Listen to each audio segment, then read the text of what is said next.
Me duele la popola, me duele la popola.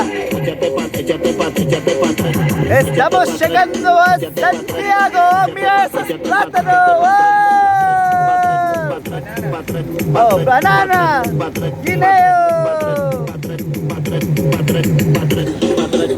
Cafetería, niño. Ay, esa basura, mira. A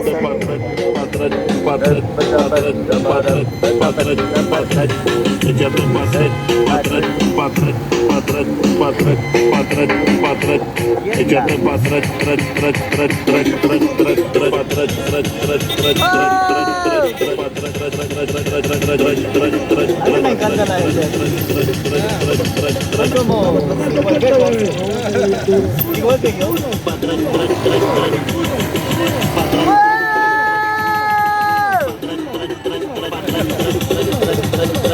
Y es que yo no sé, tanta cosa está pasando, soy yo aquí, ellos ni me ven, y escuchan una cosa y se ponen como a lo loco.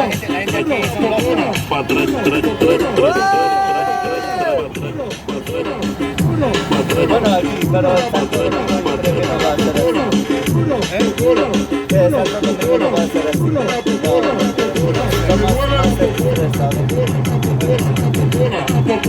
Aquí están como tranquilo.